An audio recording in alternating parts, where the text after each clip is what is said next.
Untamed is going to be untamed. It's going to be a little crazy. I want to talk to my people. I want to talk to my brothers and sisters. We can have grace and humility in how we interact with other people. Oh, hot dog, look at you. And nobody talked about what's really happening. And let's have conversations about what truth is.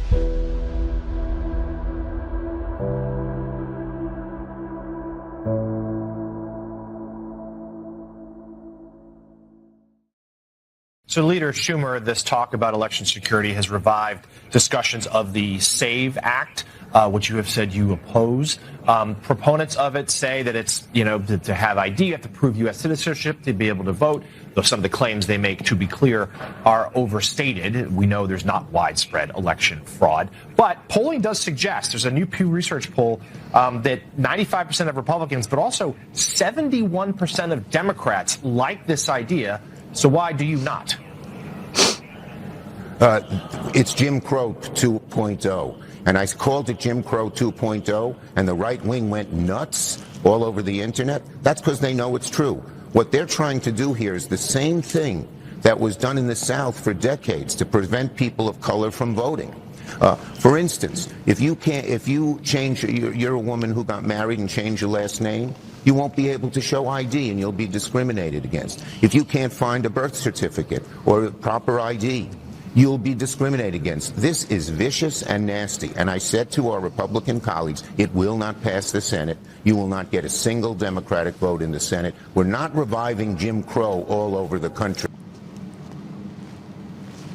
All right, more lies from Chuck Schumer. 71% of Democrats approve of it. 95% of Republicans. It's supposed to be of, for, and by the people. And yet he wants to be the arbiter of reality. He wants to tell us that it's Jim Crow 2.0. It's Jim Crow 2.0 to keep illegals from voting in our elections and affecting where U.S. tax dollars go. It's Jim Crow 2.0 to say that we want to have free and fair elections. And by the way, the SAVE Act doesn't go far enough. And if we don't get rid of machines and mail-in ballots, it's not going to make much of a difference. We know about the machines, we know about the mail-in ballots, we know about all the mechanisms that they have to steal elections. MS Now says that doesn't exist. They're a bunch of liars. And I think we're closer now than we've ever been to a civil war because people are like, I just won't vote. I'm not going to do it anymore, but I'm not giving up my rights anymore either. I want to take you to a throwback clip from 2012 when Barack Obama was asked to show his ID to vote. Play it. He needs an ID. Oh, you bet you're right. Hold on. I got my driver's license. Here you go. So how far have we really fallen? How far we have fallen when Kabuki Theater is what runs everything? That it's not of, for, and by the people. It's a group of old white people that frankly are past their prime. They should retire, move on. 30, 35 years they serve while the country just falls into complete disrepair. These are all people that were selected, not elected. And as we indoctrinate children and do things to harm our communities, these are the people that tell us, hey, shut up, sit down, slave. We know what's best.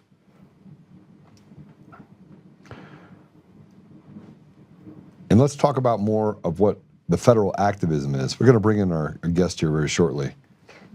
But a federal judge, the executive order was made by Biden and it expired.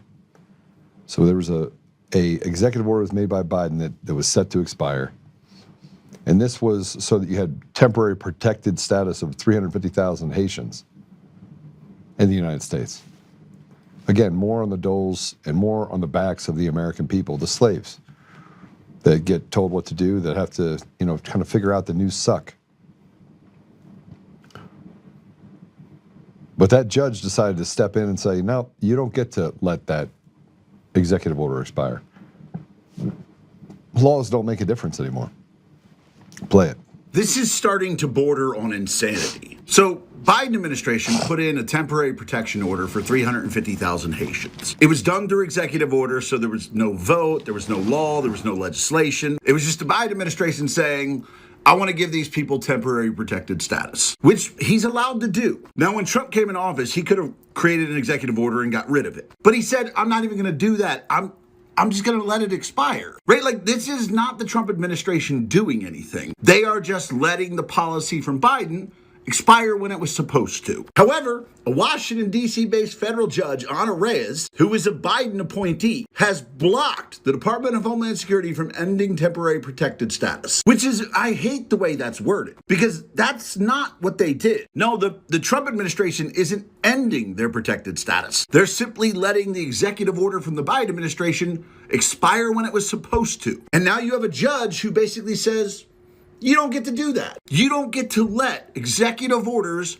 expire. That is fucking insane. This isn't a law. This isn't legislation. Nobody voted on this. This was just the Biden administration saying, I want to temporarily protect these 350,000 Haitians. And Trump saying, okay, I'm going to let that status expire and they can be deported. And a judge who has no purview in this whatsoever was just like, no. I'm going to set immigration legislation. I'm going to set policy. She doesn't get to do that. We are in a lawless society where they think they can just treat us all like slaves and give rights and entitlements to people that don't belong here. This was never their country. But let me just build on this a little bit. The Chief Justice of the U.S. Supreme Court, John Roberts, has imposed NDAs on clerks and staff, per the New York Times. Patrick Byrne wanted to weigh in on this. And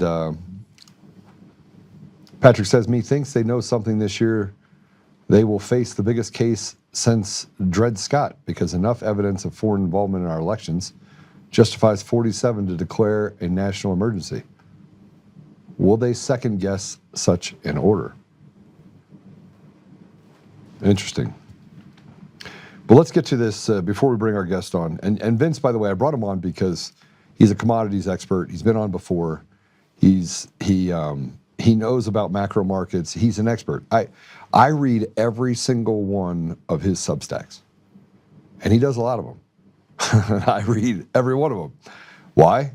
Because he's ridiculously smart. He's been 30 years in the commodity trading and portfolio management. He's a managing partner of Echo Bay Partners, and he's an adjunct professor of finance at the University of Connecticut, and he's a publisher and has that Gold Fix newsletter that you should all be paying attention to. Even if you don't invest now and you're going to invest in the future, you should be paying attention to it. But I want to bring this up. This is a young lady that, on why, see, no one is illegal on stolen land. This is kind of like a kind of a thing that we're going to go back to, just how ridiculous people that have a voice, they can talk on social media. But this one, she really gets it. Let's go ahead and play it.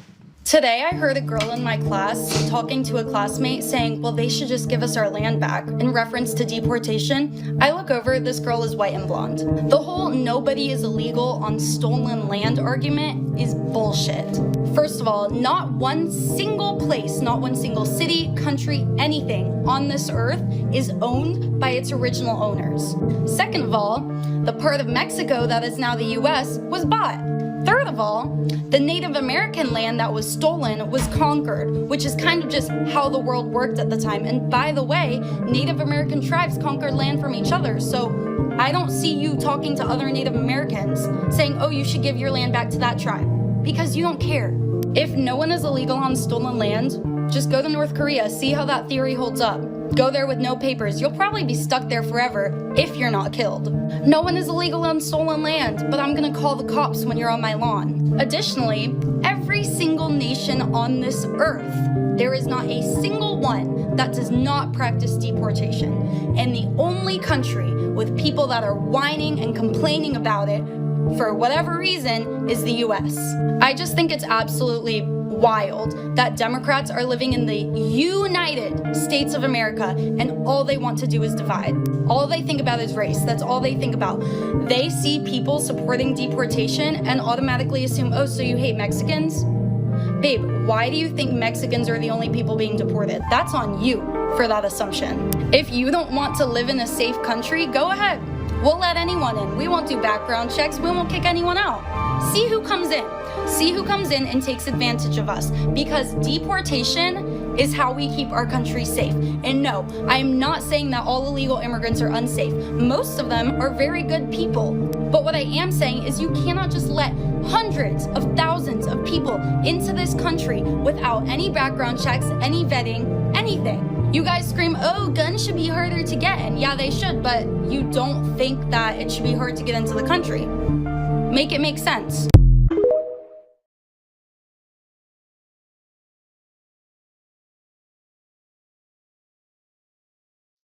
There we go. Well, make it make sense. This young lady actually gets it. But everyone wants to say that we're on stolen land. No, this is conquered land. And with that said, we're going to kind of pivot a little bit. We have Tommy with us today. We have Vince with us today. And we're going to get into it, and hopefully we solve all the world's problems in a very short period of time. So Vince, welcome to the show. Tommy, welcome to the show. Ah, Tommy, so you gave me the chair. We got the chair. We got the Tommy nice chair, chair, Vince. We got the Tommy chair. It's a nice chair. How you doing, brother? I'm doing good, man. I'm doing good, Joe. There he is.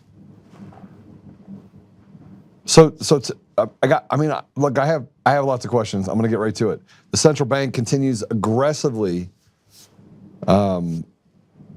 gold purchases, and there's silver shortages, and the market flew up. And I saw how you said that over the next 5 years it should get to somewhere between $300 and $500. I like that. For silver, there's a big disparity between China, the cost of silver in China and the cost of silver here. Yep. Which is creating an arbitrage opportunity for people to like load up suitcases and fly to China. Yeah.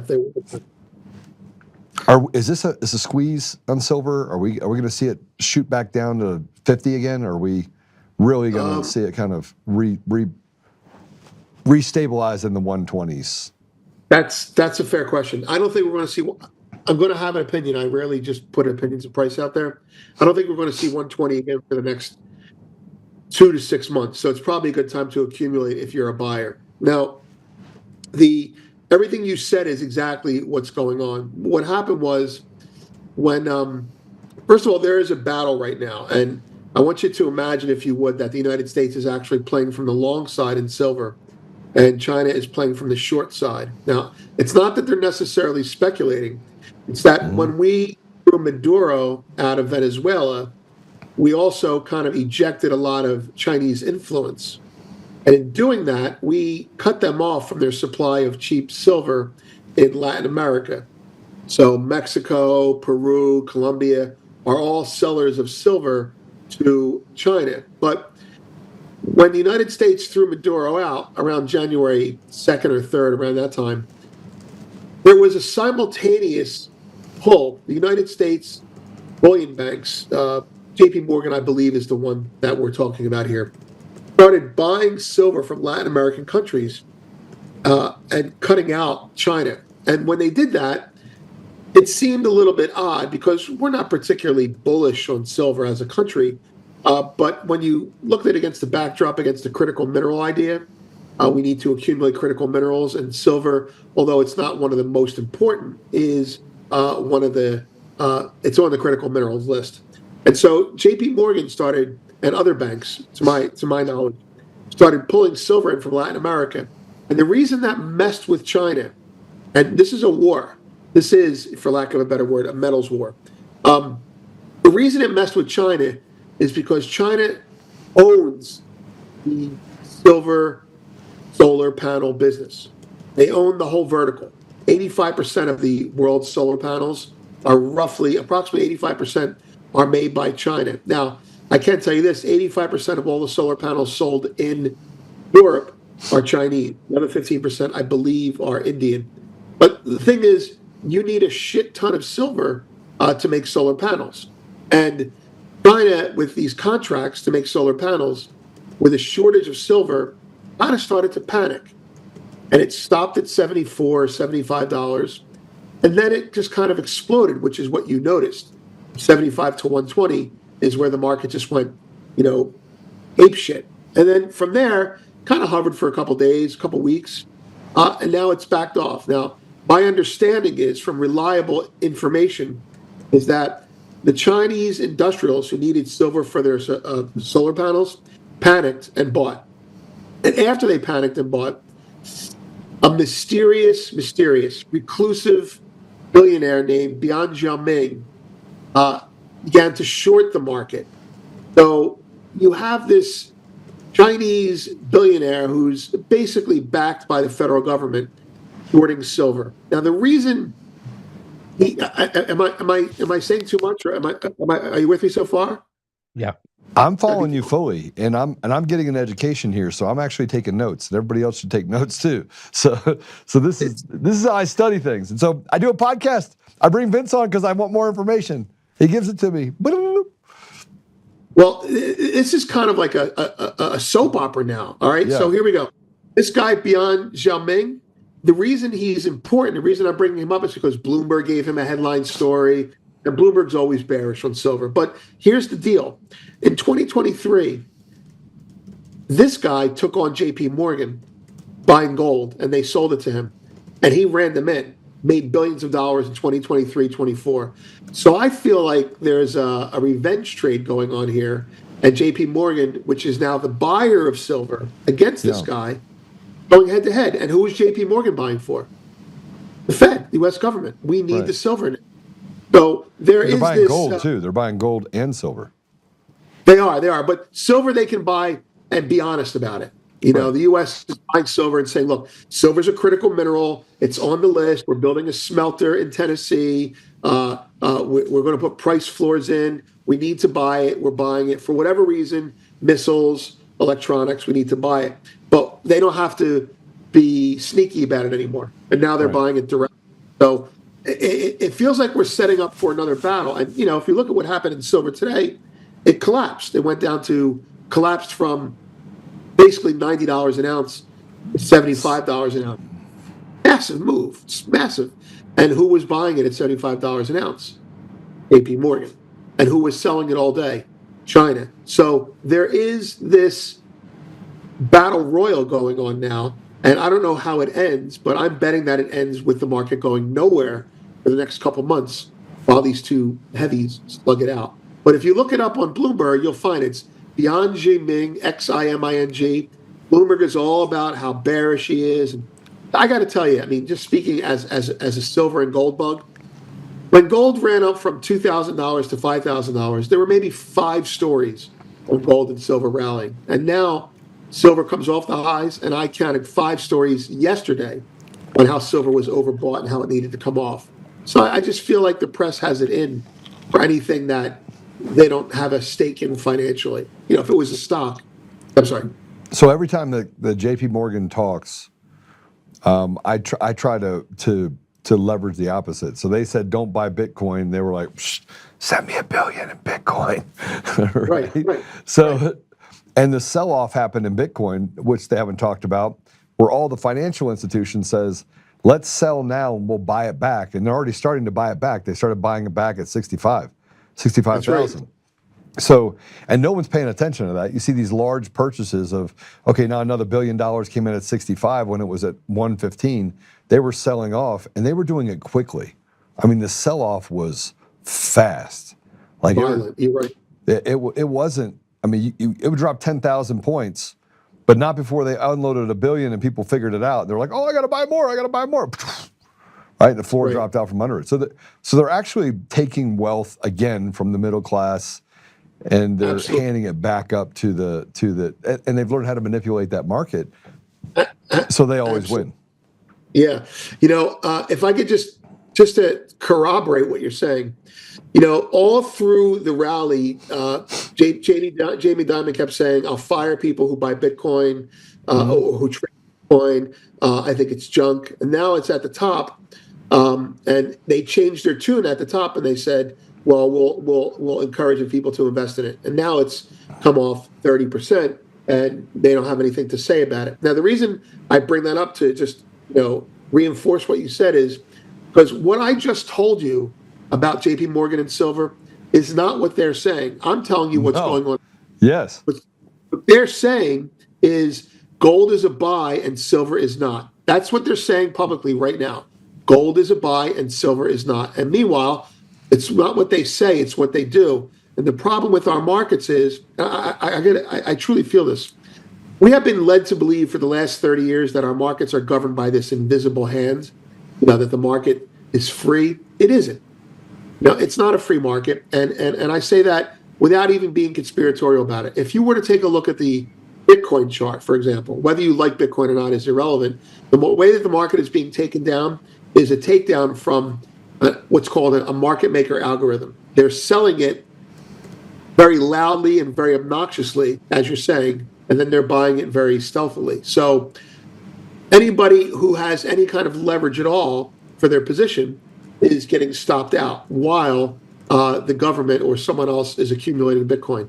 Same thing with silver. That's what happened on the way up, and it's happening on the way down. Volatility is the enemy of the middle class. And when they need to get something from you, they'll throw a little volatility into the market to make it happen. So I agree with you. The markets are not free. The invisible hand is now a visible fist. Yeah. You can see them. I mean, look, it took me about 5 minutes to figure out the Bitcoin deal. And everybody's like, "Oh, Joe, it's collapsing." No, it's a sell-off. It's a massive sell-off to drive it down. They'll buy it back up, and everyone will get back to normal, and they'll ride it back up just like they rode that pony up in 2010 to 2014, right? They have more money, and that gives them an opportunity to have a longer time frame, and that gives an opportunity to wait you out. It's no different than playing poker with a guy with more money than you who can just handle it every time the ante keeps raised. The blinds go up, the blinds go up. The guy with the most money just laughs and watches you fold because you're running out of money.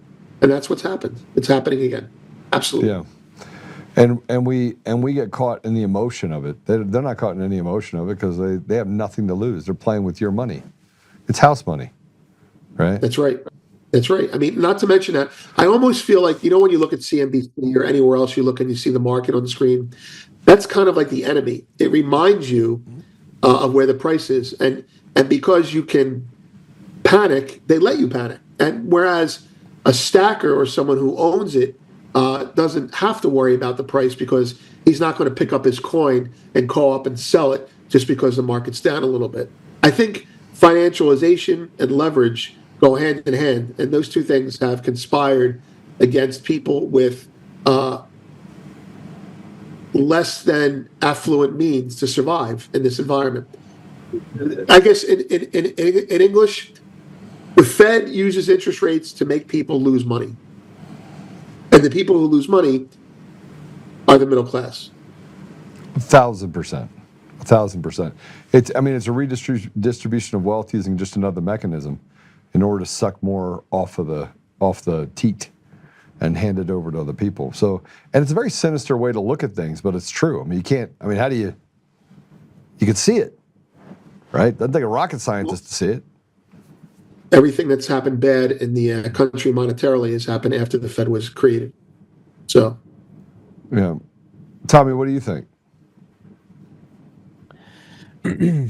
If you were to place just very simply, regardless of money making, let's just, even though it's not and or it's not or, it's and. If you look at this simply as a strategic metal and what is it that they're pursuing, right?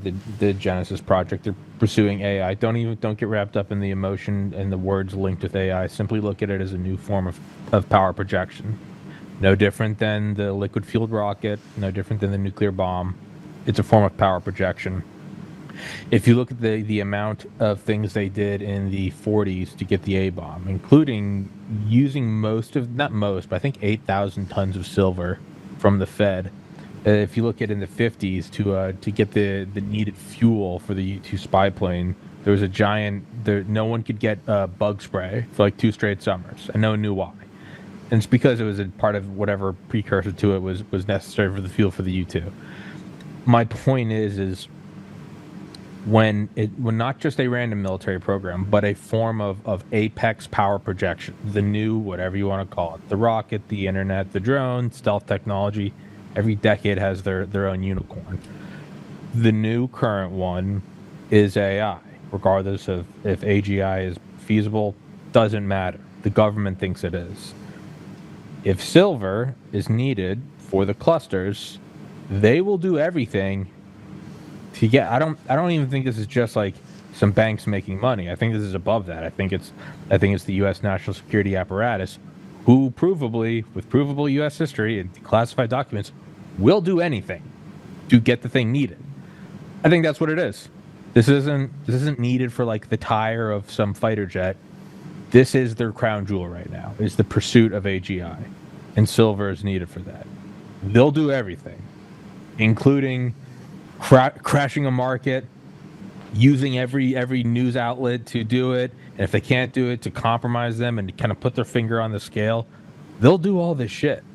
It's out there. You can read about it decade after decade after decade of when this stuff happened, when we needed to do it, and the lengths that they'll go to do it. And I'm not even saying in a vacuum that they're wrong. I think that's what it is. They'll do anything. They'll do anything to get this. If this is in, and it's not that it's silver. It could be cobalt. It could be iridium. It could be dandelions. It doesn't matter.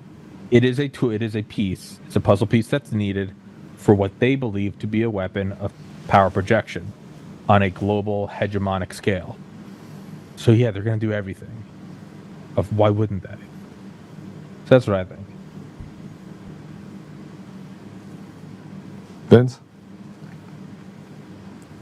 Yeah, I mean, Tommy and I talked about this last month. The government's going to do what it has to do to stay in power, right? Powerful people want to stay in power. And what's the term you used? Apex projection? Apex right, power Tom? projection, global hegemony, the top of the top. Right. I mean, look, when we built the A bomb, we needed to use all of that silver, and we had to use that silver because we didn't want to let them know that we were building it, because the other metal we could have used was copper, and if we had used copper, we would have depleted our bullets, and we would have projected weakness. We would have projected apex weakness. So that's not what you want. Now, to add to what you're talking about, tying into the nuclear thing, we just announced that we're building a smelter for precious metals, a precious metal smelter in Tennessee. When's the last time that's been done, Vince?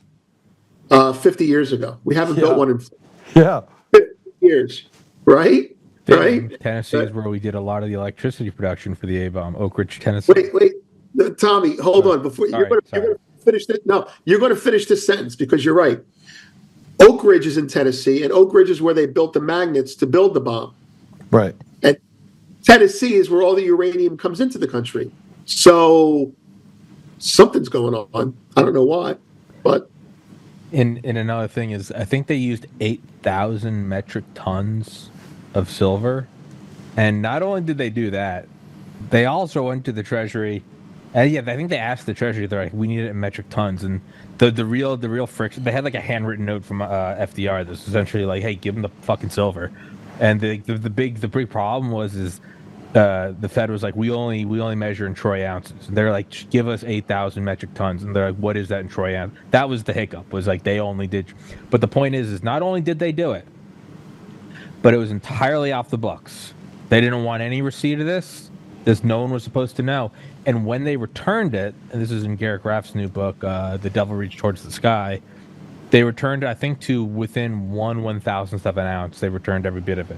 My point is they didn't borrow a couple. They borrowed 8,000 metric tons with no receipts, got it, and gave it all back. And I think you can actually buy some of it. But they were like, this isn't. None of this is like conspiracy. This is provable. You can go to the museums. I think you can buy some of the silver that was used in the enrichment process. So my point is like, yeah, we would do it. We would absolutely do it. Why wouldn't they? And this isn't even an argument for or against it. This is simply a rational observation of what have they done in the past to do this stuff. It is included. Like, yeah, why wouldn't they? This is the least shady thing they've ever done for a military project. Is like, let's drive the price of silver down. All right. That's like, it's the most Boy Scout thing they've ever done. Normally it's like carpet bombing and like strip mining whole villages. This is like, yeah, this is the nicest thing they've ever done for a weapons program. Right. And the banks are just proxies. They're just doing the work. That's all as it was for the A bomb, as well as the hydrogen bomb, which doesn't get talked about a lot, but this program was 10 times larger. Then the A-bomb. It was the crash program in 1952. The top 10 corporations involved with, the market cap of the hydrogen bomb program was larger than the top 10 corporations in the United States combined, their market cap. All these things are used for proxies. This is how they do this stuff. It's not, this isn't woo-woo. This isn't you're out there. This is again, I keep saying it, provable U.S. history. You don't even have to go digging. You can go, there's probably, you turn on the History Channel, you'll probably just by chance alone find a documentary on this in the next 3 days. This is what they do. And I don't even necessarily think they're wrong, but that's not the point we're arguing. This is what they do. This is how they do it. Why wouldn't they? You know, like, you'd be retarded if you did. And if it hurts China, all the better. Oh yeah, that's a plus. That's a so. I mean, can we get to the? Is there a competition? I mean, look, I know there's a healthy competition between countries to do better than the other, right? But we have a domestic issue. We want to say that China is our problem. We have a domestic traitor issue in our own country. They're betraying us. They're literally doing the work as a proxy for China and other countries to degrade and destroy our country. And so, yeah, I'm all about, like, you know, making sure we put a little pop on China. But damn it, we literally are in a country where we don't have to go to China to get screwed. We can get screwed right here in the United States, like right here. Boom. Am I wrong? No, it does sort of, yeah, it does. It's, yeah, everything I'm talking about, everything that's been. Vince is like, I don't want to talk about it. No, we're talking about. No. My volume was jumping all over the place. I was trying to fix it. I'm watching. I'm listening. No, I mean, we're talking about, right, power projection against other nation states, primarily. I would imagine Russia, China, to a degree, India. Yeah. It's like that's all well and good and important. Yeah, but what you're saying is like, hey man, like the backyard's on fire. I don't know how correlated to silver that in terms of national security, it absolutely is. I think I said the last time I was on here with Patrick. Yeah, I think Trump should have started bombing Minneapolis a couple weeks ago, but that's my opinion. I mean, look, while you're at it, why don't we just take care of the fact that our legislatures and our judges are pretty much doing everything they can to destroy us from within. So, I mean, it doesn't. I mean, we keep looking over there saying it's all these people. No, it's not. It's people right in our own government that have betrayed the American people. I mean, they treat us like serfs and slaves and take everything from us while kicking us in the face and telling us to sit down. Yeah. I just don't. I'm just not. Maybe I'm an apologist for China. I feel like I don't want to be. No, I don't think so. I think. I'm sorry. No, I think we've been, just from the economic side, we've unnecessarily, or maybe at one point we did need to let our industry go overseas, but at one point, we made a decision to willfully abdicate our responsibility of being an industrial nation. And when we did that for the sake of financial profits, we made a deal with the devil, in the sense that we said to China and other nations that we'll buy your stuff because it's cheaper to make over there, and you'll buy our bonds and we'll be happy. China said, no problem. But China's got a culture, and this is going to come back to traders domestically, which was your original point, Joe. China's economic culture is like this. They go into countries, not the U.S. They can't go into the U.S. and do it, at least not that we see them. They go into countries and they say, we can make that cheaper for you. If you shut your factory down, we will supply you for life with it. And they create an addiction. They create a dependency. That's the word. A dependency by the smaller nation on them. They do it. They did it in Vietnam. They do it in Thailand. They do it in other nations. But they go in and they say, you make furniture in this country, shut your furniture industry down. We'll make furniture cheaper for you, and you'll never have to worry about making furniture again. And the country goes, okay. And then they become like a vassal state. They colonize other countries this way. Now, they couldn't do that literally with the U.S. because of the economic power, but they did do it virtually by owning all of our debt. And if they stop lending money to us, we can't buy anymore. We can't buy anymore, then our power recedes. Now, part of that was by putting in state actors, by state I mean CCP, China, state actors embedded in the United States, working as spy is not the right word, but it is espionage, influencing government, paying politicians, because our politicians are for sale. So if our politicians are for sale and a company can pay them $50,000 every 6 months to do something for them, well, then all China has to do is pay them $75,000, and they'll get them to do it for them. And so China has been definitely influencing, and Russia as well, and other countries as well, but China has definitely been influencing our governmental policies for the last 30 or 40 years. Like, I'll give you an example. You speaking about Bitcoin earlier.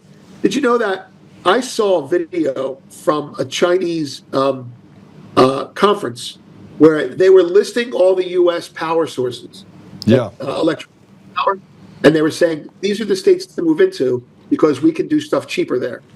And this is when they were mining Bitcoin on our power here. So they know our society better than we know theirs. Let's put it that way.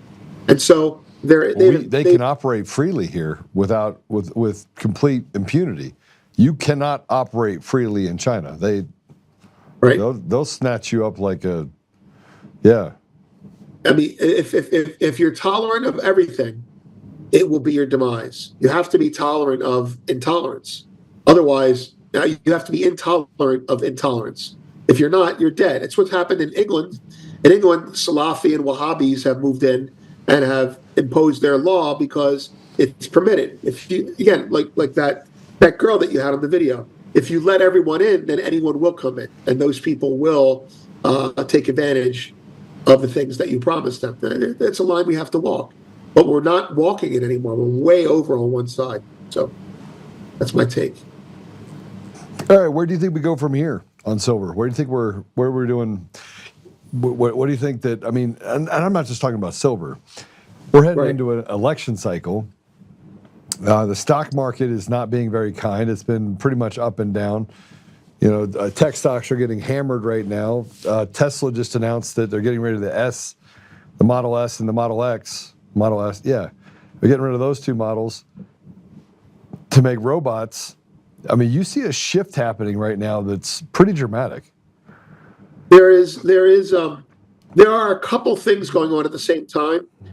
One of them is your comment about the AI shift. Basically, EVs are not where it is anymore. Nope. And so Tesla is showing what he has to do. And to that point, you may or may not know this, but China just, they're in the process of passing a law where you can't have cars where the handles are flush with the door, which attacks Tesla because they have the handles flush with the door. You have to touch it for it to pop out. Well, China is making that illegal. And if they make that illegal, you kill Tesla's sales because safety reasons. You can't break into the car if there's an accident or something like that. Whatever. So it's all bullshit. There's that. There's another thing I think that's really actually hammering tech stocks right now. And I don't know why. I'm going to be honest. I don't know why. But Trump's nomination, his name is Warsh. He doesn't seem to be on paper as hawkish as people had made him out to be. Right. But I agree with that. Stock market is just treating him like he's going to destroy everything. And so I think by the time Powell leaves, he's going to have to cut rates because we are in a situation now where rates have to come a lot lower, I think. And by a lot lower, we're talking like a point. I mean, we're talking, remember we were talking before, like I think we're more in that place now than we were before because there's no appetite to borrow money at the current rates. You can't afford it. I'm on your side. I'm on your side of the aisle on that because the K economy has spread, meaning there's the rich are still getting richer and the poor are getting poorer. At the same time, you have a Fed chair who's going out and doesn't want to cut rates, and so the market is worried that if Powell doesn't cut rates before he says goodbye, and he might not, that Warsh may not get there in time. So, for example, if Powell doesn't cut rates 25 basis points in the next 60 days or 50 basis points, Warsh may have to come in and cut 1.5 points. It's very dangerous, the transition that we're having right now, because nobody wants to lend anyone money, as you said. And that's because a lot of the AI companies have overborrowed with their CapEx expenditures, and they're borrowing too much money and they're crowding out real businesses. Simultaneously, software companies, software as a service, SaaS, Yeah. know this better than me. They're getting destroyed. It's like software as a suicide. It's horrible right now. They're getting destroyed, and believe it or not, the hardware companies are doing fine. So there's a struggle right now, I think, for the major software employers to cut costs, and I think they're going to do it by firing people. So either we cut rates, or things are going to get a lot worse. That's my opinion. Yeah. So we definitely are going to have to cut rates. I think that Powell's going to sabotage things because of just how his mind works and who's actually the wizard behind the curtain. But even the new guy coming in is going to have to contend with the pressures that we have. Now, I need to bring this up to you because I had a conversation with an economist a couple days ago, and I said, listen, I've looked into the debt, the $37 trillion in debt. I've been able to verify about $3 trillion. The rest of it's just funny money, doesn't really exist. Am I on the right track? I think it's like 8% of what they say it is. And he's like, no, you're on the right track. It's just, so am I right that we don't have $37 trillion in debt? Or do we have $37 trillion in debt? Because I can't, I've dug really, really deep, Vince. It doesn't exist. I can't find it. Well, it's money we owe each other, meaning it's money that the government owes other government agencies. So it's money that's been given out to rescue companies that don't need rescuing. I don't know where to go with this except to say that the money was spent, just not where we wanted to go. I don't know where it went. What I'm saying is that I'm looking at our debt of $37 trillion. Right. I'm going and looking at the financials, the budgets, looking at where the money is, where it isn't, looking at how we spend money, how we got to those deficits. I don't see, I can tell you this, China does not own 50% of our debt. They own like 4%, 3%. They're not even a big owner of our debt. Yeah, I hear you. But I heard Forbes wrote an article literally 90 days ago that says that China has $13 trillion in our debt, and it's not true. And the American people are just absolutely being bamboozled by shitbags in the journalist world, who frankly used to cover Hollywood, but now that somewhere along the line they're economists. But it's not true. So who owes what? Because I tell you what, the appetite for saying I need more money because we have a deficit of $37 trillion makes sense to get more tax dollars because you have to pay it back. But then you get into it and you're like, it's $2.7 trillion, $3.2 trillion. It's not $37 trillion, which makes me go, okay, why do they keep taking so much from the American people, right? Government's gonna kill me off. They hate me. I don't know what to say except your comment about $13 trillion. Did Forbes really say that? That's ridiculous. It's just not true. China isn't even our number one treasury holder anymore. It's Japan.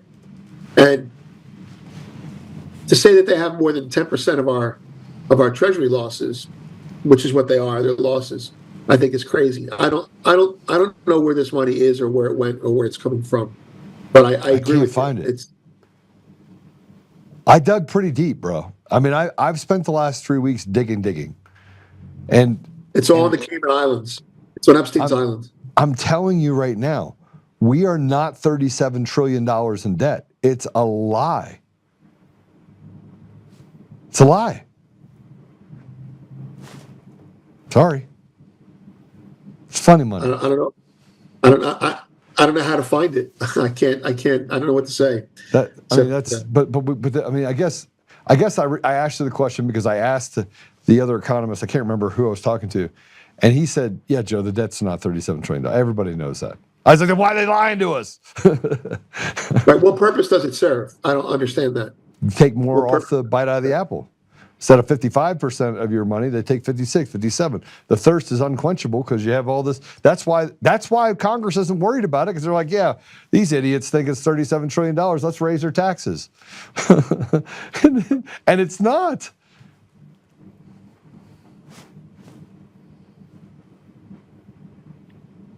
Why wouldn't they lie about it? Not that, regardless of the reasoning behind it, just as a premise. Why wouldn't they lie about X? Yeah, I know. They've lied about every, like, that's again kind of how I look at it. Like, if they've lied about every, why would they not lie? If it serves a purpose, be it to bang over the middle class more for taxes, to tell them why we can't spend as much on services, right? Because, you know, allegedly we spend more servicing the interest on the debt than we do the DoD. If it's a way to, I don't know, feign weakness to other countries for whatever reason that would be. If there is a genuine benefit in their mind to them, why wouldn't they do it? I mean, again, like, why? Again, it's like they'll blow Kennedy's head off. Like, yeah, they'll also fib about how much the tab is. That's again kind of how I look. Why wouldn't they lie about it?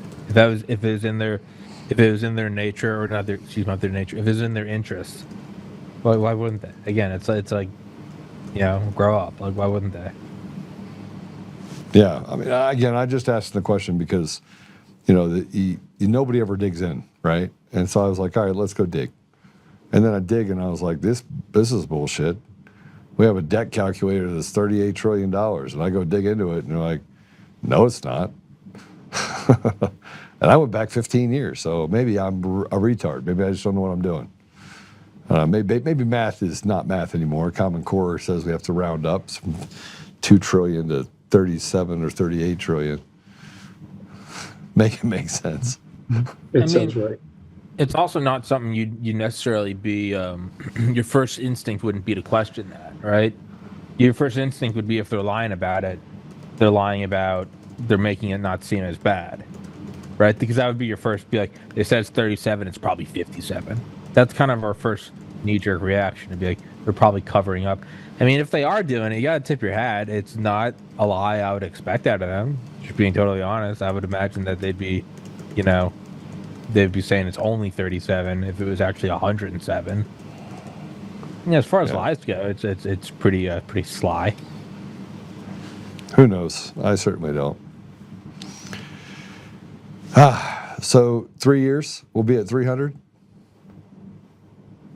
I think 3 years, definitely 150. But I'm looking more at, like, excuse me, gold at like 10, 15,000 in 3 years. I think that's equally well. Excuse me. Hold on. I can't imagine having one gold 1 ounce coin being worth 50 grand. I know, I can't either, but maybe it'll cost 10 grand to buy a loaf of bread. Who the hell knows? But it's true. That's the only way it makes sense. Gold can't keep going up unless the rest of the world realizes that the dollar's worth shit. And that's what's going to happen. All the fiat's going to be debased against gold. But it's being debased against a debt load, too, because keep in mind, that's a part of the equation. Right. That's America has. That's exactly it. That's what banks are doing right now. Like, central banks, governments, they're all buying gold. And nobody's asking what they're buying gold with. They're not buying gold with money that they already have. They're printing money to buy gold. Even J.P. Morgan, in one of their reports, quietly said this. They used a euphemism. They said, central banks are buying gold and they don't care about price. The word they used was their demand for gold, their appetite for gold, their hunger for gold is inelastic. And that seems significant, but it glosses over the real point. The real point is, how are they paying for it if they don't care about price? Well, they are now literally printing money to buy gold. They're not selling their Steinway piano. They're creating money to buy gold. So how many tons does India buy? They buy 30 tons a quarter. I'm making that number up, but it's the point is, it's consistent. When gold goes at when gold was trading $1,000, they buy 30 tons in a quarter. When gold is trading $3,000, they buy 30 tons in a quarter. They buy the same amount every month without any care about the price. That would be like us going and buying filet mignon at the highest price, the same amount of filet that we buy at the lowest price. Central banks are printing money to buy gold and silver now. And the reason I bring that up so pointedly is because all of the banks aren't going to admit, they're not going to sell their currency. They're just going to buy something with it. And that's what China did. And that's why the loaf of bread is $10,000 5 years from now, in my opinion. Or let's put it this way. The grains that you make the loaf of bread with, it's going to be like $5,000. So that's it. Central banks are admitting that there's too much money out there, and they're cheating as we speak. They're printing. Your point about the debt, $37 trillion. Well, where's that debt? I don't know. Where's all the money that governments print? What have they bought with it? They're buying gold with it now. At least the other countries are. Yeah, I mean that's the scary part, because then you see this break with BRICS, and I know that I'm kind of jumping around a little bit, but to depeg from the dollar, get back to a gold standard, institute like a second parallel track of economies. You have some of the biggest economies in the world with Russia and China and Brazil and India that are all kind of banding together. You have other nations that are saying, I want to be a part of BRICS. And the United States is actually not becoming the darling of anybody's world, while we're lying to our own people about our debt load, and which also we're lying to the rest of the world about what our debt load is. So it makes us look like we're devalued. It's almost like we're trying to, it's a self-fulfilling prophecy to basically destroy the country.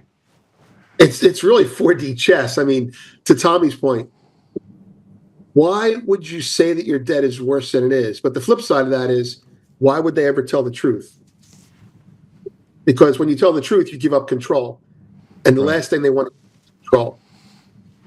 It's not like 4D chess. It's like 25D chess. Because then you're screwing the people that you're actually taking money from, and they're using it for whatever they want, while just creating more of an institutional enslavement environment for the United States. Maybe it's just me. It's not you, it's me. It's not you, it's me. Well, okay, well, Vince, thanks for joining us. I do appreciate it. I appreciate your input. It's always great to have you on. Keep writing and giving me ideas of what I can not invest in and what I can invest in. Don't invest in anything. Don't invest in anything you don't hold right now, it seems. Yeah, I mean, especially right now, you just got to kind of close your eyes when you actually buy stocks and be like, all right, we're going to just get through this. I know. Thanks for having me on, Joe. I really appreciate it. Tommy, good to see you again. It's always good to see you. And how can people follow you, even though I already know? Goldfix. You can follow me on Goldfix. That's VBL, Victor Boy Larry, Goldfix, on Substack, so goldfix.com. Or you can find me on Twitter, X, I should say, at Soren Decay or VBL's Ghost. I have 2 accounts there. There it is. Thank you very much for showing that. All right. Have a great day. Thank you for having brother. me. All right. God bless you, brother. Vince is one of my favorites. It's hard not to have him as a favorite, though. He's just ridiculously smart. And if you don't subscribe to his Substack, I'm telling you right now, you need to subscribe to his Substack. We're going to take a commercial break. When we come back, we're going to uncover some more election fraud. You in for that, Tommy? Yes, sir. All right, let's jump on it. Let's take a break. We'll be right back.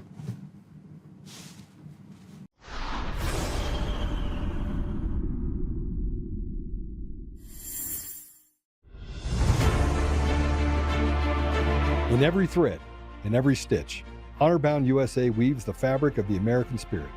It's not just apparel, it's a testament to God, family, and country. At Honor-Bound USA, we're a family of patriots who put our faith, family, and America first. When you visit our website, you'll find a line of products that embody our commitment to pray, stand, speak, and act. As the official site for the Untamed podcast, all of our products proclaim speaking the truth with courage. We also have the powerful documentary from Professor David Clements, Let My People Go.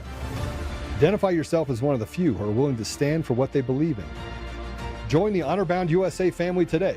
Wear it as a badge of honor, commitment to the values that shape us, and a pledge to the bright future we will build together. Because when you're honor-bound, you're not just wearing a brand, you're embodying a lifestyle.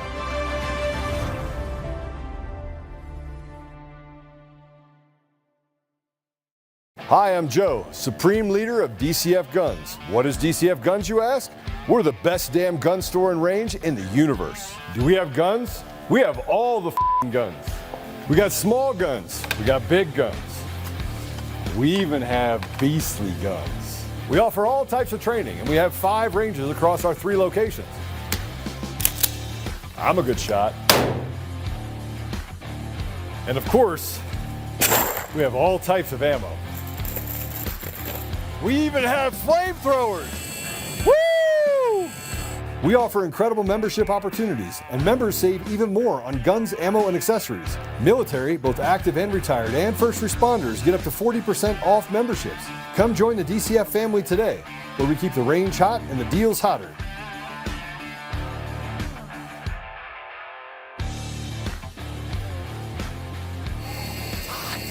It's hot.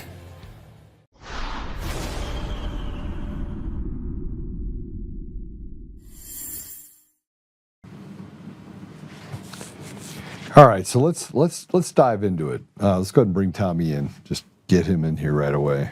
Out of his chair. Okay. Let's. I told you before that I wanted to uncover some of the fraud in the people in these organized criminal families, and tomorrow we're going to be talking about the Colorado Supreme Court justice that just resigned, and the lies that they tell over and over and over again. And we're going to talk about how the media covers up those lies. And it's purposeful. They cover up the lies purposefully. So let's start with this. Here's an article from June of 2022. And we've been dealing in and building these mind maps. These mind maps tell us who's in the criminal cartel family. And if I'm being honest, some of the things that you guys should know about is that we're out collecting information in real time.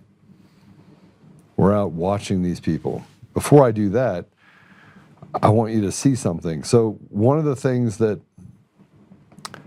is, if you go on Facebook and you go through Facebook and it says, people you may know. And what it tells you is that those people were on your Facebook page. They were looking at you.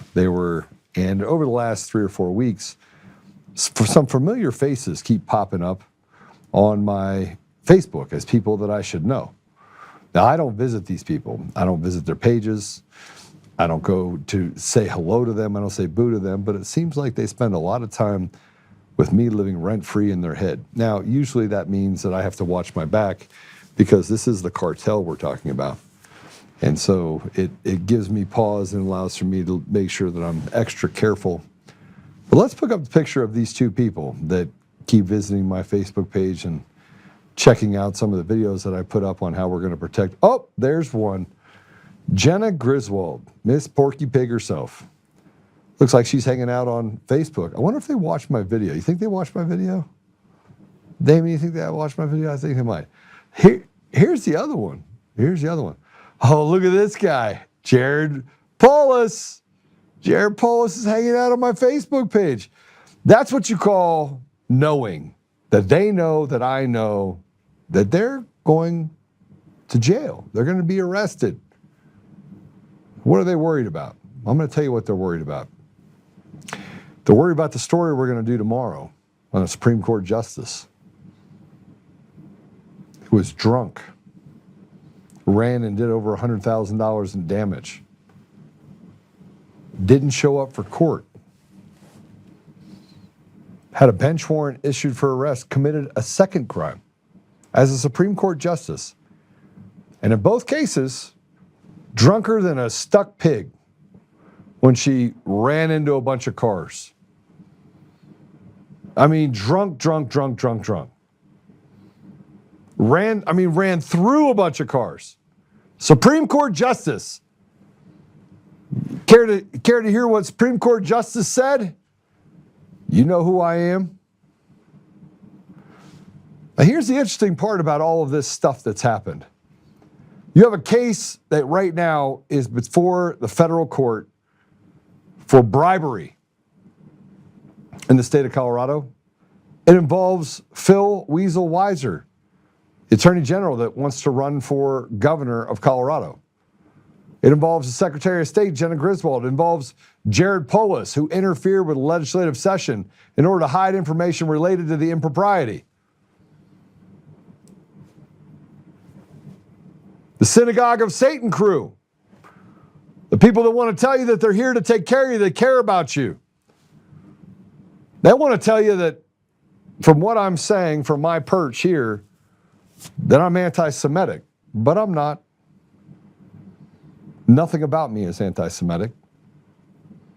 Nothing about me cares if you're a purple dinosaur. I don't care. What I care about is, do you steal and rob and commit crimes against the people of Colorado? And the three of you pieces of garbage do. But there's more. But I want to say thank you for coming to my Facebook page and giving me some more stats. I'm sure when Facebook pays me out for being an influencer that you'll contribute to that and have to watch a couple ads going through my videos. There's a Denver News article in June 2nd of 2022, and this is Denver opens up the ballot process for you so that you can see it. And inside of this, there's a little, go up to it, please, go up. See if we can find it. Oh, there it is, stop. This is just to get involved, just this, quote unquote, this is really just to involve the public, to verify that what we're doing our jobs correctly and that the equipment is behaving as it should, said Jimmy Flanagan, Denver election senior voting system analyst. Man, where have I heard that name before? Where have I heard that name? Let me think. Where have I heard that name? Well, Matt Crane, who's the executive director of the Colorado County Clerks Association and County Clerk and Recorders, and he was the Arapahoe County Clerk and Recorder way back when, 2018, I think was when he was booted. He's married to Lisa Flanagan Crane, who previously worked for Dominion for 18 years, and Sequoia and Dominion. So I'm just trying to figure this all out. So the former product specialist, Lisa Flanagan Crane, is the wife of the Colorado County Clerk Association, Matt Crane, working with the voter system vendor for 20 years, and we're supposed to trust either one of them. But then we find out, this is interesting, then we find out that Lisa Crane's brother, Jimmy Flanagan, that's her brother. And he works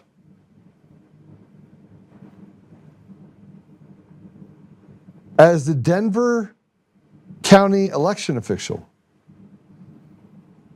I mean, are you seeing all this?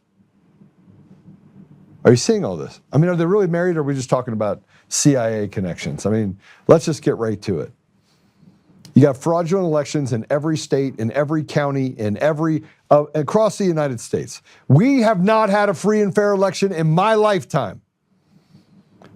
No normal group of people, Republicans or Democrats, would elect these pieces of garbage. We would not have 35 years of somebody in the House or the Senate. And I just told you that we're not $37 trillion in debt. I can't figure it out. And by the way, go do the research yourself.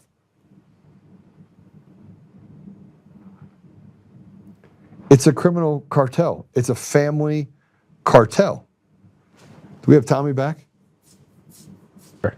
Tommy, what do you think of that? What do you think of brother, sister? She works and actually does the machines, and it's all in Denver. And then Matt is the county clerk and recorder, and then he's trying to do some stuff over here, and then he goes to work for the County Clerks Association, and he attacks Tina Peters and tells us how safe and secure the elections are. Whole family. Back to the silver thing, if you had something as valuable as controlling the people in office, yeah, you would throw any and every asset you had. Why wouldn't they? Why? Seems to be a pretty why to control who gets into office, to see who controls the coffers of a multi-trillion-dollar budget every year. It's a big business, isn't it? Yeah. And we just talked about the fact that they have every reason why they would lie to us about a $37 trillion debt. Yeah. And I don't think anybody just sat down and was like, let's look into it. What's our debt really? I'll be honest. Although I'm completely sold now on the logic of why they would lie, I'll be totally honest. I've never thought about it until 60 minutes ago when you brought it up. I didn't either. I'm a conspiracy guy. It's never even crossed my mind as a reasoning. But now that you say it, like, yeah, why wouldn't they? Please tell me. I mean, somebody tell me. Somebody give me some logic. Tell me why we would make it fraudulent, a $37 trillion fraudulent debt. Tell me why the banks get to borrow money at 1% and we have to pay 6%. Tell me why the Fed lowered rates by 75 basis points and interest rates came down 0.15%. Tell me why they can actually control the price of Bitcoin and go in and buy billions and billions of dollars while telling you not to do it. And then when they finally open up and tell you to do it, it's because they're making almost $1 trillion on the transaction. Tell me how they can sell off their stuff, bring it down by 50% from its high, and then tell you that, oh yeah, you know, Bitcoin is just, this is a natural cycle for Bitcoin. It'll go back up. Tell me. I'm asking the question. How do you have an entire crime family that gets away with what they've gotten away with? From my kind of knee-jerk first take, it would be, and I've thought about this a lot, why is it more and more apparent? I mean, fraud, crime, cartels, cabals, none of this stuff is new. It's not new in the United States, let alone human history. Why is it so egregious now? I'd say that there's, in my limited experience, in my limited, hypothesis capabilities, I would say that I think it was Tammany Hall said that he believed in an honest grift. So even back then, there was this idea of like, you can shear the sheep many times, but you can skin it once. It was like, hey, don't cook, don't kill it. We gotta, fill your pockets, line your wallet, but like, hey, don't be an idiot. Don't kill this thing. And even then, it wasn't out of, ethics or morals. The very fact that they're doing a grift negates that. But it was a general, rational, sober take of like, hey, we're skimming a little off the top of the gravy train. Don't fuck up the train tracks to where the gravy train stops. So why is it happening now? My two hypotheses would be, number one, and I think Occam's razor would dictate this is probably correct, is it's just rotted through.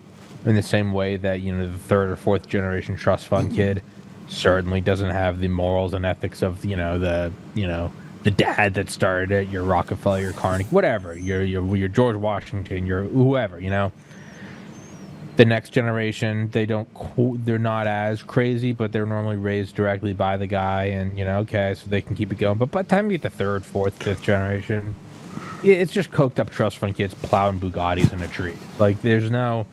So, number one, it would be that very simply, there is no semblance of discipline, of understanding. And again, I'm not taking from an ethical, moral point of view, from a very simple IQ and delayed gratification point of view of like, hey, you can steal 5%, but you got to keep this thing coming year in and year out. Don't burn it all.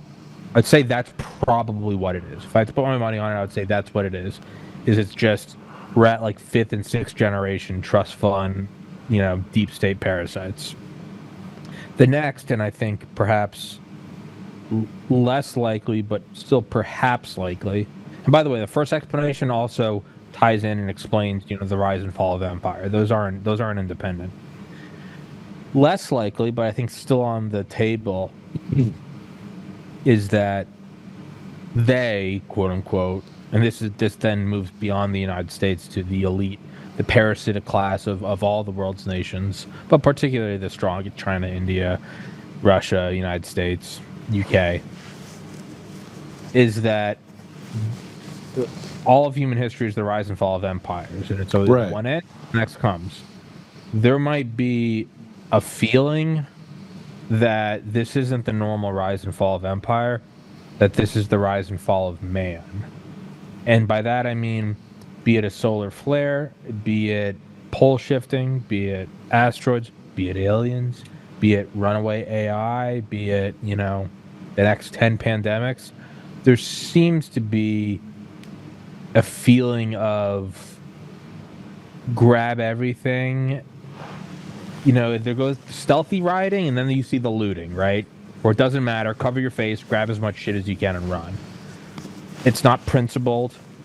It's the game's over type of thing, and it's ultimately flawed, because if this hypothesis is true, that you're at the end of the ends, well, then it doesn't really matter what you grab. You can grab all the gold bars you want. If there is something really happening, an asteroid, a pole shift, a 20 on the Richter scale earthquake, then it doesn't matter. The only reason I think that's possible is simply because we are in uncharted territories with AI. I think more than likely it's the first explanation. What we're seeing is the rotting through of the empire. We've never reached the fourth turning before with Instagram and Twitter. We've never had a real-time view. What's that meme? It's crazy to see the fall of Rome with Wi-Fi. Yeah, I would agree with that. Yeah, so it's one of the. I would say the first one. It's probably that. It's the rotting through. Anytime an explanation is too fantastical, AI is taking over the world, I tend to look back and go, that just seems less likely. But I wouldn't say it's 0%. I'd say 90% chance is the first one, 10% chance is the latter. Sorry for that word vomit, but No.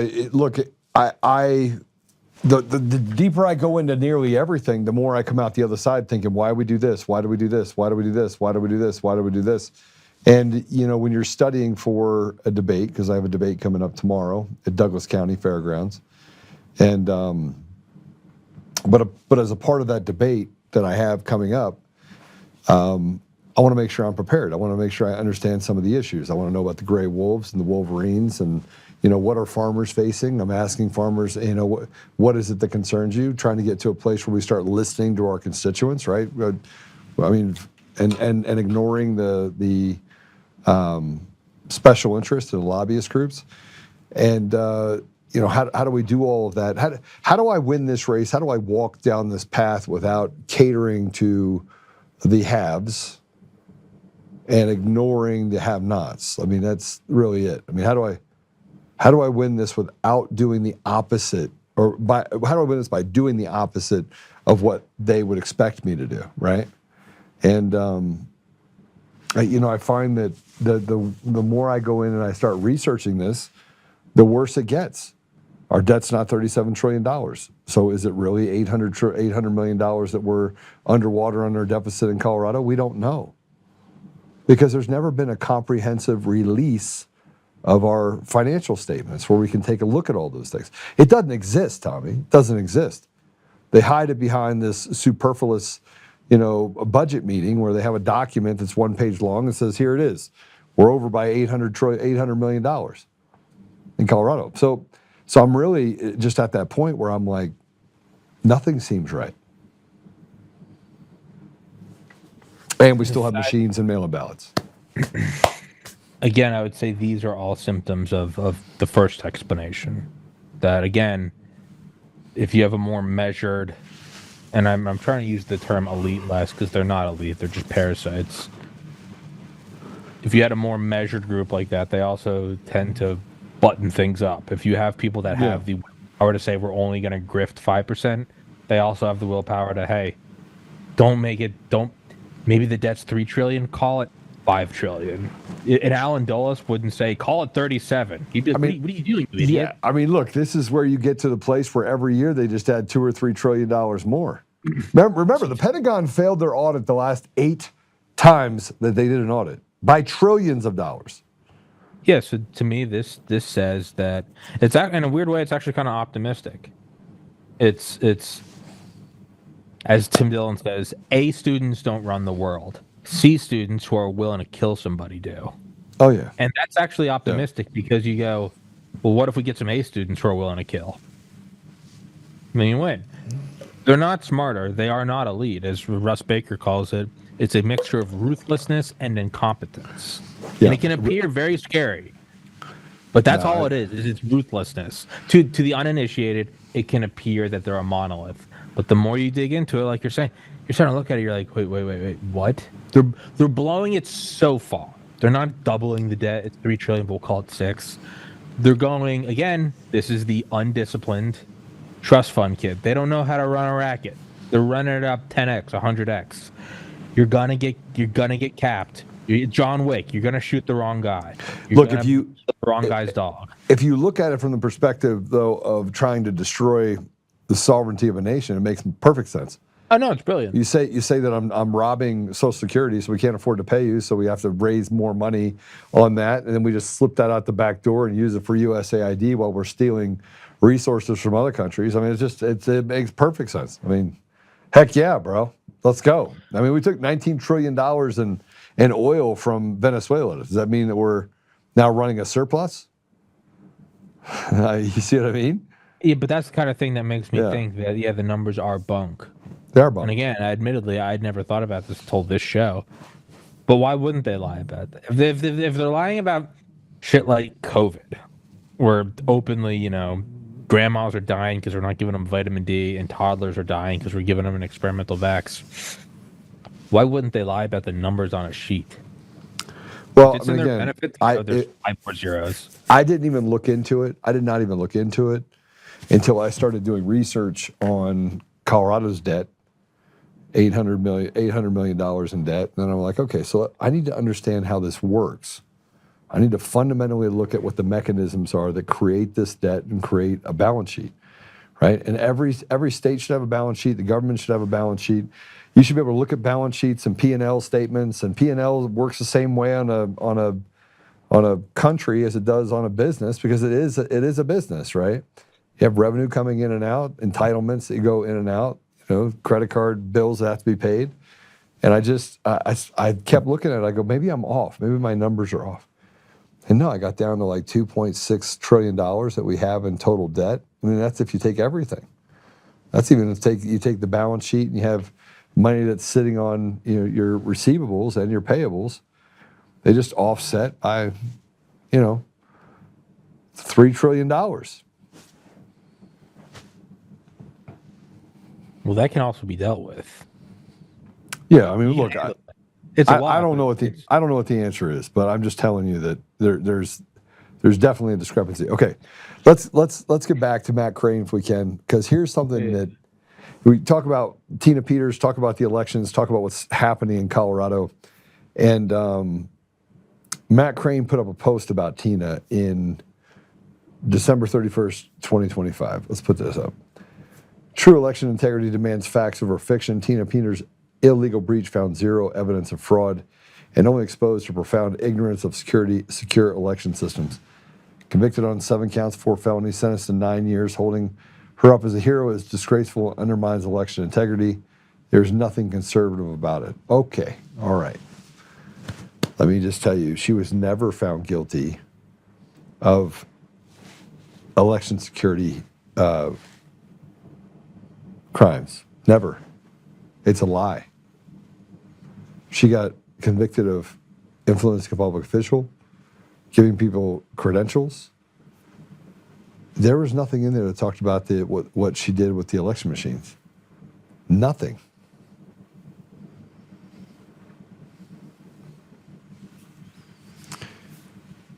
Tina uncovered election fraud. This piece of shit, Matt Crane, is trying to write a big old gaslit umbrella over it. His brother-in-law works at the Denver Election Commission. His wife works for Dominion. He's best buddies with Eric Coomer. The skinhead, racist, heroin addict, Satanist. That's Matt Crane's friend. Matt Crane's friend is a heroin addict, skinhead, racist, Satanist who runs into buildings and does horrible things, like writes stories about how he raped his wife and peed on her and made her bark like a dog. That's Eric Coomer. That's Matt Crane's good friend, who he says Wasn't involved in the election fraud. Didn't say, don't worry about it, Trump's not going to win. I made sure of it. No, he didn't do that. No. While he lied for 5 years only to finally tell us, oh yeah, I let all the engineers get access to the election systems in Colorado and around the country. I did that. But here's Jenna Griswold trying to tell the DOJ. See, the Fed system, state system. And these states are doing what they did way back 160 years ago. And they're telling the feds, you don't run our state. We've captured our state already. Now you get nothing. We're going to have to sign the Insurrection Act. But let's listen to this Miss Piggy, Jenna Griswold. The U.S. Department of Justice recently asked Colorado for unredacted voter roll records so it could review whether the state is complying with federal election law. Seems common sense. That request included information the government already handles every day. Names, dates of birth, addresses, driver's license numbers, and partial social security numbers. Well, Colorado Secretary of State Jenna Griswold refused. She didn't issue a detailed legal explanation. Instead, she framed the request as a threat, saying the DOJ should take a hike and warning it would undermine elections and voter privacy. But here's the part that doesn't add up. Let's focus on that privacy piece. Colorado already shares this exact kind of personal data with the federal government all the time for taxes, social security, real ID verification, airport security, and access to federal buildings. So the claim that the DOJ review suddenly creates a new privacy risk doesn't hold. Even more striking, Colorado does share voter data with private nonprofits and outside organizations that are not elected, not federally accountable, and not answerable to voters. Groups that help shape election best practices behind the scenes. So here's the real question. Why is a constitutionally authorized federal agency blocked from reviewing voter records for compliance, while private NGOs are allowed access? When transparency is denied to the government but granted to outside groups, trust erodes pretty quickly, and Coloradans deserve a clear answer as to why. Comment SOS, Secretary of State, to read the full article and subscribe to our newsletter for daily. So the GOP getting called out because they already know the information's there, so they lie, and then they cover it up with people like Matt Crane, whose wife works for Dominion, whose brother-in-law works for the Denver Election Commission, so they've got it all handled. They have their ear to the ground on one side. They have the synagogue of Satan with Jenna Griswold, Polis, and Weiser, three godless Jews that don't believe in God. They're atheists. They literally do anything they can to destroy America, destroy the state, while standing on a deal and telling the federal government to take a hike. What do you think is going to be the outcome of Jenna Griswold telling President Trump to take a hike after he just pulled Maduro out of a sovereign nation while eating Skittles? I hope it's something physical and brutal. That's the only way to deal with this stuff now. And this isn't some mindless call for violence. This is just a very let's just rationally observe. That's the only language they understand. It's the only language they understand. You have a nice dog, you can kind of you can train the dog and don't do that. You have a crazy rabid dog, they understand force. It's just what it is, man. And it's taken me a long time to get to this point. Over the 6 years of the podcast, first 5 years, I've been an insufferable fence sitter and moderate. There's only one way to deal with this, man. You're seeing it. It's force. It's abject force. It's just what it is. Well, let's talk about the abject force that's going to be necessary. Yesterday, I gave a interview. That interview was given to the Free As Can Be. And Free is a Marine. He's an influencer, does a bunch of stuff on TikTok. Pretty studly guy, man. Pretty awesome individual, frankly. And let me just say this. It was about an hour and a half that I did an interview. It was a governor's race interview. The Colorado Republican Party, the Colorado GOP, has removed me from the candidate list for governor. The Pueblo, GOP, Pueblo, Colorado, took me off the list of candidates for governor in Colorado. Victor Marx called around to all of the places with other cabal members run by a man named Sean Tonner and ex-governor Bill Owens. They're part of a little group. There's a third person here. I'm going to verify some things about him tomorrow. You're going to love this guy. And they have this little group of 3 people that runs around doing the biddings of people that are paying them a lot of money in order to create a cartel in the Republican Party. The goal of that cartel is not to have the Republicans win. The goal of that cartel is to have the Republicans lose and make it look like they're doing stuff to help the Republicans.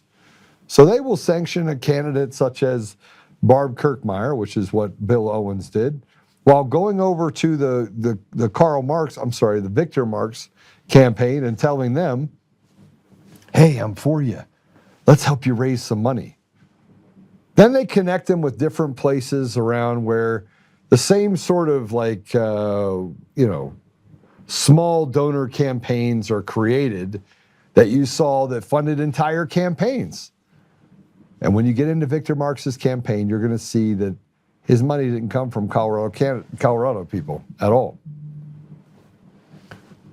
You're going to see quite the opposite. And I don't even care about that. What I care about is that, like the GOP has done in years past, not just in Colorado, but around the country, they take anyone they see as a threat, same as tech companies, when they censor you or cut you out. They literally are saying, we get to choose your candidate for you. So I just have one question for you.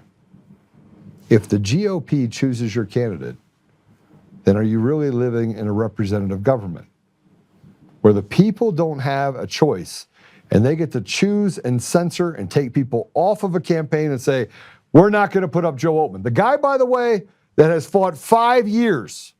For 5 years, I have been in the trenches over 200 flights a year. No, that's not true. 170 to 200 flights a year. Fighting for election integrity. Blowing the whistle on everything going on. Giving up my time, my effort, my reputation. Well, I didn't ask Free to say this, but after he interviewed me and after we walked through it, he had something to say. And it's true. Go ahead and play it. So yesterday I got to interview Joe Oltmann, and during the interview he said some things that I thought were absolutely incredible. He said things that nobody else has actually done. He said things that nobody else was thinking.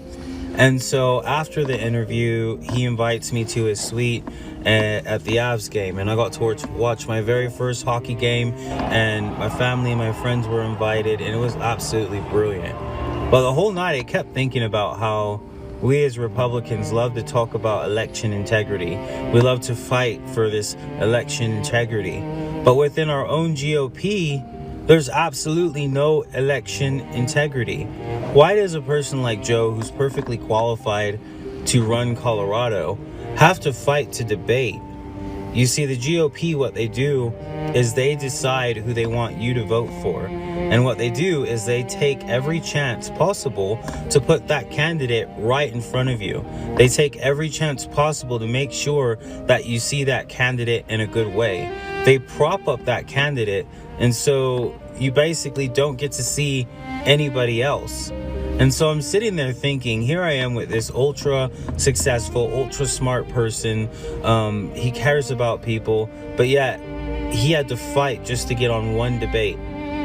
How does that make any sense? And then I think about our independents, and their voices are never heard.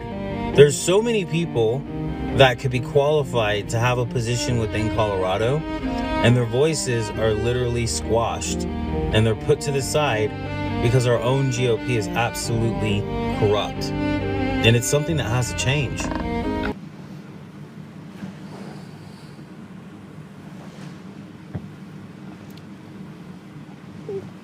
I had to fight to get on that stage. You guys will see the interview. Tommy, you'll see the interview tomorrow. He's going to put it out on the thing tomorrow after the debate. I don't think it should be, doesn't make it any better, but I don't think it should be a surprise. You know, why wouldn't this be? If this is what we're talking about, right? This is the gatekeeping to the purse strings of the state and federal government. There's gonna be some gatekeepers, and they're gonna be evil. And they're gonna be, to a degree, competent. I would try to find, I'll put it this way. When I'm at the gym and I got a good workout going on towards the end and it starts to really hurt, or if I'm dieting and I'm going to bed and I'm like, man, I'm hungry. I've eaten all my I'm hungry. I try to switch my frame of mind and go, this means it's working.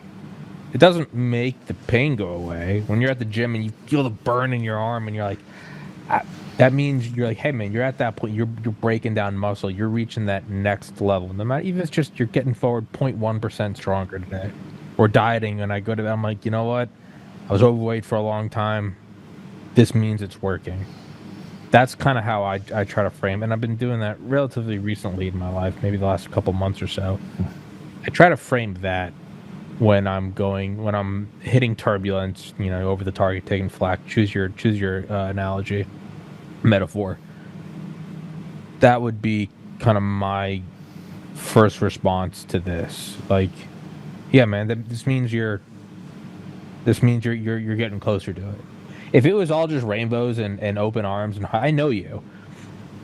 If it was all just high fives and welcoming, I feel like you'd be looking around and be like, this isn't right. Like, something's fucked. If they're like, Joe, come on in, you're our guy, you would be looking around going, are they about to shoot me? I think that, you know, I did the first debate, and I had probably 200 or 300 people reach out to me to become volunteers, right? So, I mean, in a debate where I was at a disadvantage, I wasn't Barb Kirkmeyer that got fed the answers or the questions that were being given. And you could tell by the way that she responded, I was a negotiator. I could see right through it, right? And I don't actually care, but the questions were stupid. Mm-hmm. And when I came out and said the questions were stupid, the people were listening. And by the way, here's what they did on that debate, because it was live streamed.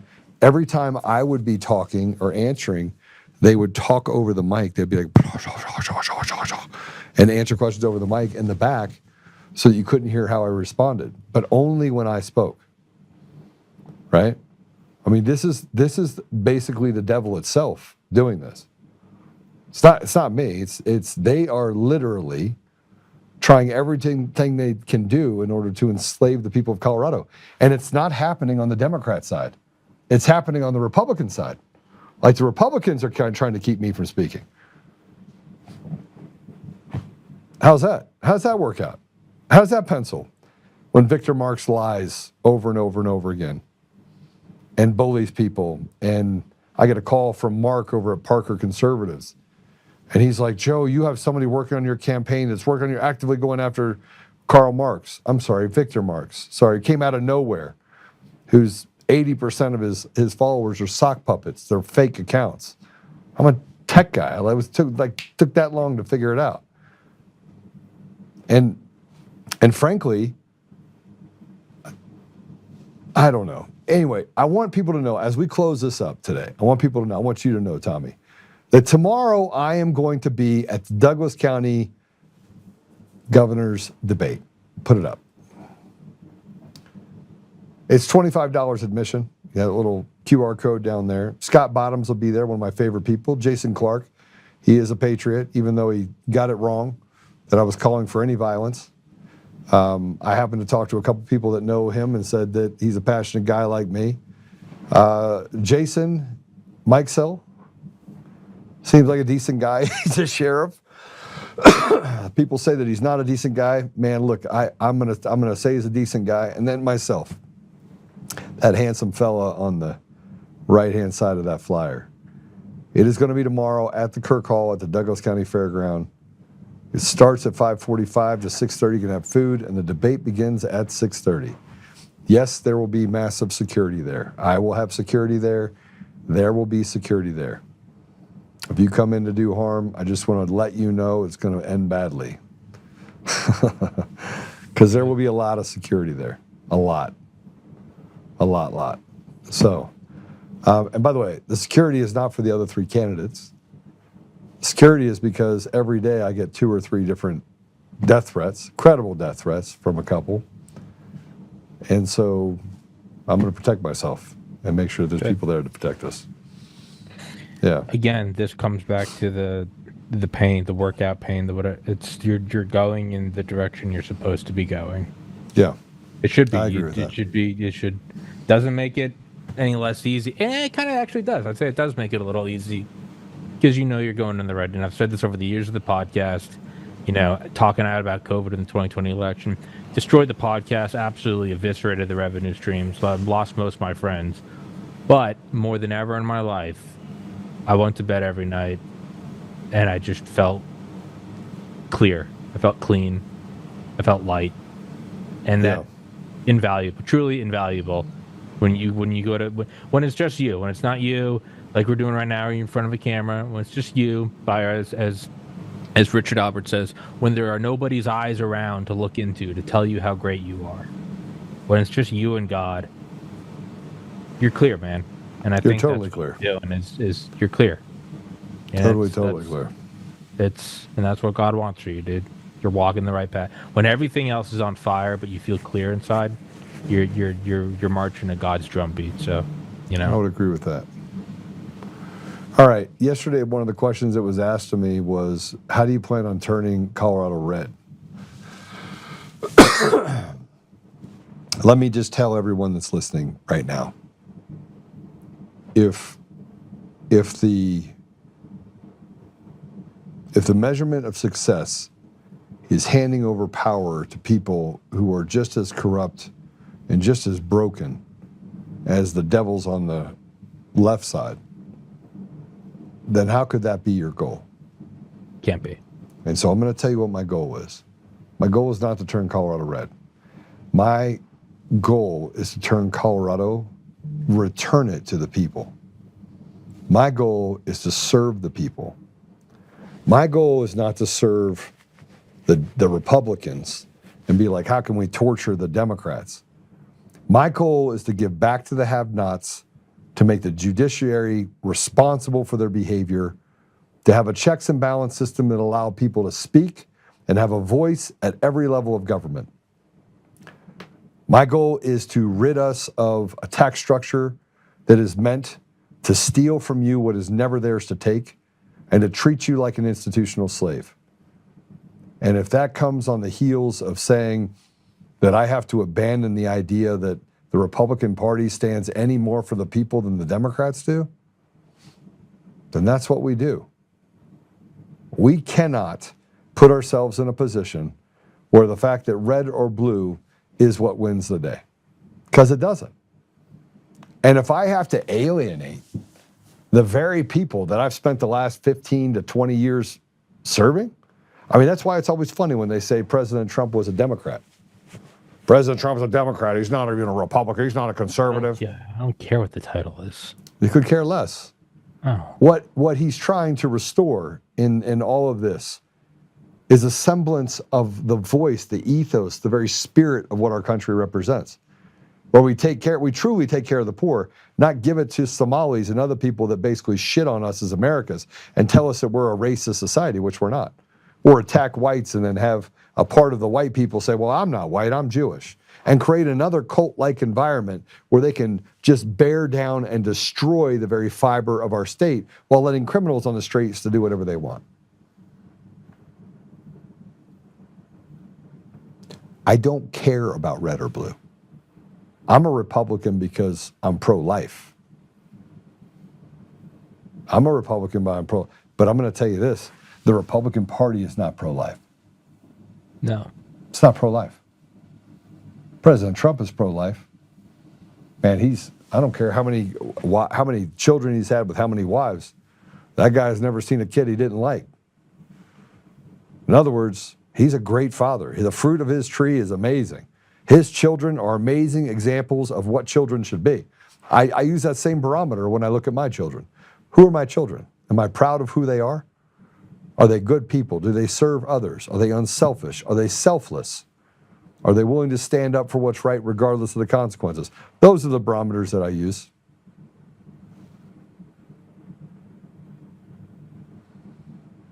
But I don't care about Republican or Democrat. The Republicans don't want me to speak. You want to know why? Because what I say makes sense.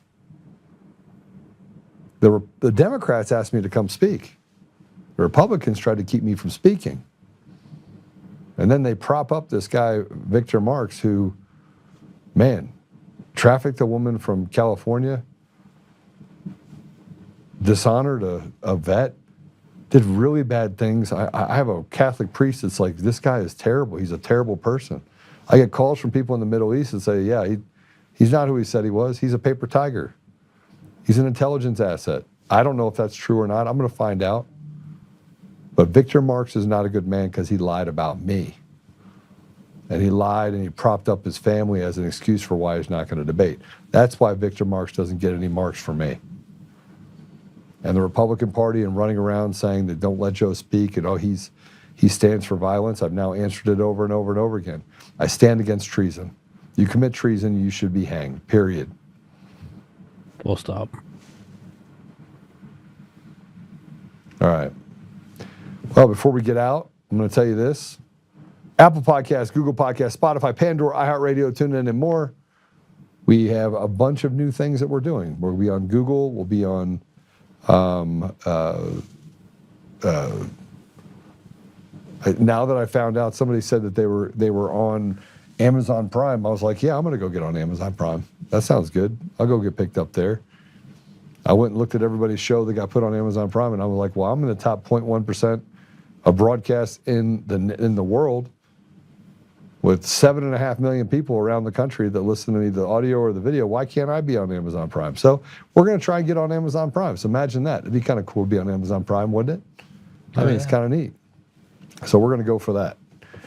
With that said, go to, I keep telling you guys about this. I carry one around in my pocket. I carry this coin around my pocket. Let me tell you why. It's $1.99, right? Or $4.99 or whatever if you buy two, $2.99, whatever it is. I carry this around with me as a reminder of the journey that I had for 5 years. It gives me strength. It gives me the ability, you can buy the 5 set for like $12 or $13. It gives me the ability to have a cross on there, by the way. See it? There's a cross on that. Mr. Cherry actually made this cross that's in my office now. It's a big 6-foot tall wood cross. I carry it around as a reminder of the 4 things that I need to be doing in my life. I need to pray, I need to stand, I need to speak, I need to act. And I need to repeat it so I never become the very thing that I'm fighting against. Get back to prayer. All right, we're going to jump into it. Looks like we have some people from the UK that are here. It's good to see you, Tracy. Awesome interview with Graham, by the way. Awesome. Oh, yeah? Yeah, He's dude, a cool guy. he is amazing. He's amazing. A firebrand, yeah. Yeah. So I hope to have him in the United States. This is a call to anybody in Colorado. If you're in a county and you want to have a debate, I have independents that I would like to put on that stage too. Chaz, Greg Lopez, all of us should be able to come up with some ideas. A debate should be a debate of ideas, but it should also be an affirmation that, hey, maybe someone has a good idea. And even if the candidate that gets through on the independent side or the Republican side, we should be able to share the ideal of returning power back to the stakeholders, which is the people.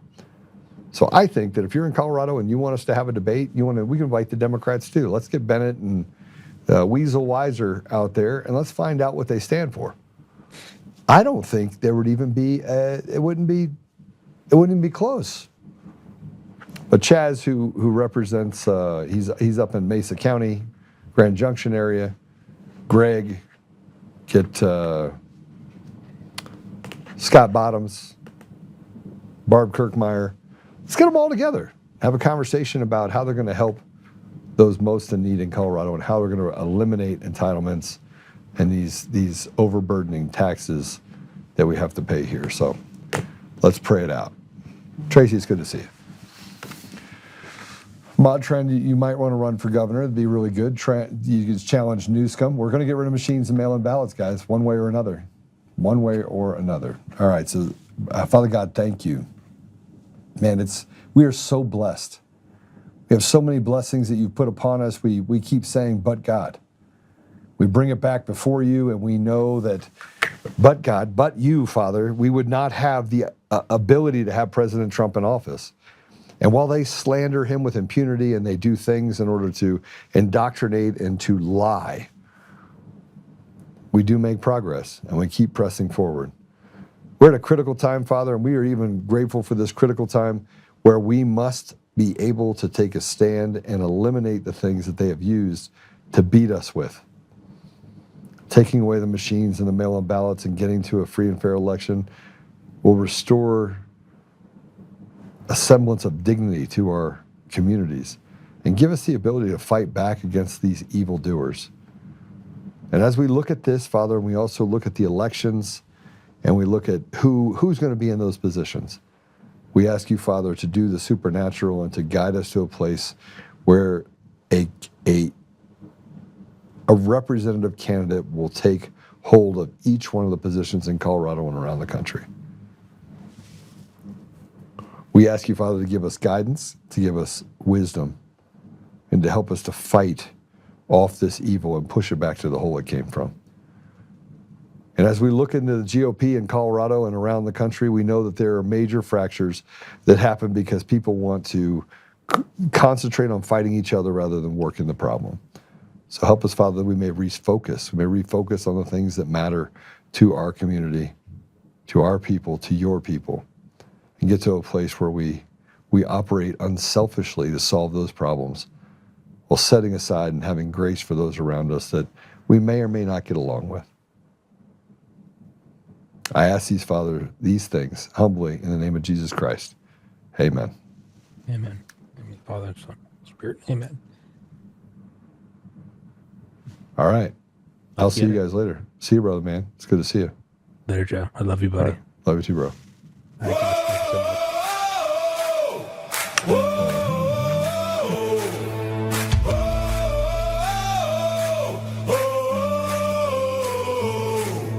Rising from the fight for the forgotten and the free, exposing rigged machines, Coomer's lies, Dominion's deceit, pays a grand each day, shielding truth from corrupt halls, but he won't back down, standing tall through it all. Argentina Peters break the chains that bind her tight, hand count votes and one day bring the fraud to light. No more mailing scams, no machines to steal the night, restore the people's voice, make Colorado right. Governor Oltmann, lead us bold and true, badass for the have-nots, fighting through and through. Abolish property tax, cut the tolls away, shrink the bloated state, let the people have their say. It's our rally call, truth and freedom rise and watch the tyrants fall. Untamed Colorado, strong and proud, we'll be one man for the people, set our great state free. Help the single moms, bring back trade school strong, opportunity for youth, where the brave belong. Audit every NGO, ban the wolves that roam, reclaim our stolen land, bring the power home. Eric Coomer's fraud, Dominion's rigged design, expose the stolen votes, cross a dangerous line. No more victimhood, no chains on you and me. He's running for governor for real liberty. Smash the fraud machine, pardon heroes jailed for the have-nots. Rising truth will never fail. One warrior defies the corrupt elite. Colorado reborn, strong on our feet. Governor Oltmann, lead us bold and true, badass for the have-nots, fighting through and through. Abolish property tax, cut the tolls away, shrink the bloated state, let the people have the say. Governor Oltmann, it's our rally call, truth and freedom rise and watch the tyrants fall. Untamed Colorado, strong and proud, we'll be one man for the people, set our great state free. Whoa, whoa.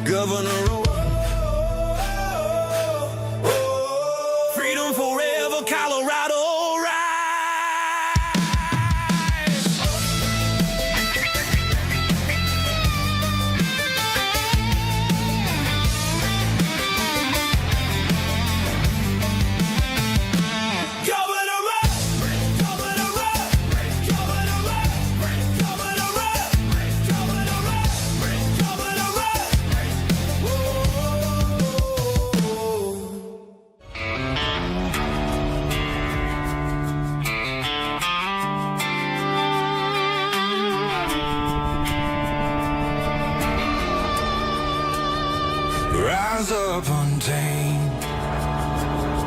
In the heart of the fight where the wild ones roam, Joe Oltmann's calling, bringing truth back home. From conservative daily to this untamed fire, we shatter the silence, lifting spirits higher. No chains can hold us, no lies can prevail. Authentic and fearless on this rugged trail. Patriots gather under stars and stripes. Untamed nation, igniting the night. Untamed nation, let the truth roll out in this land of the free. Standing proud from sea to shining sea, we won't back down. Catch the fire, wear the crown. Untamed nation, it's our battle song, motivating hearts where the brave belong. Yeah, untamed and wild, forever strong. Play it again all night long.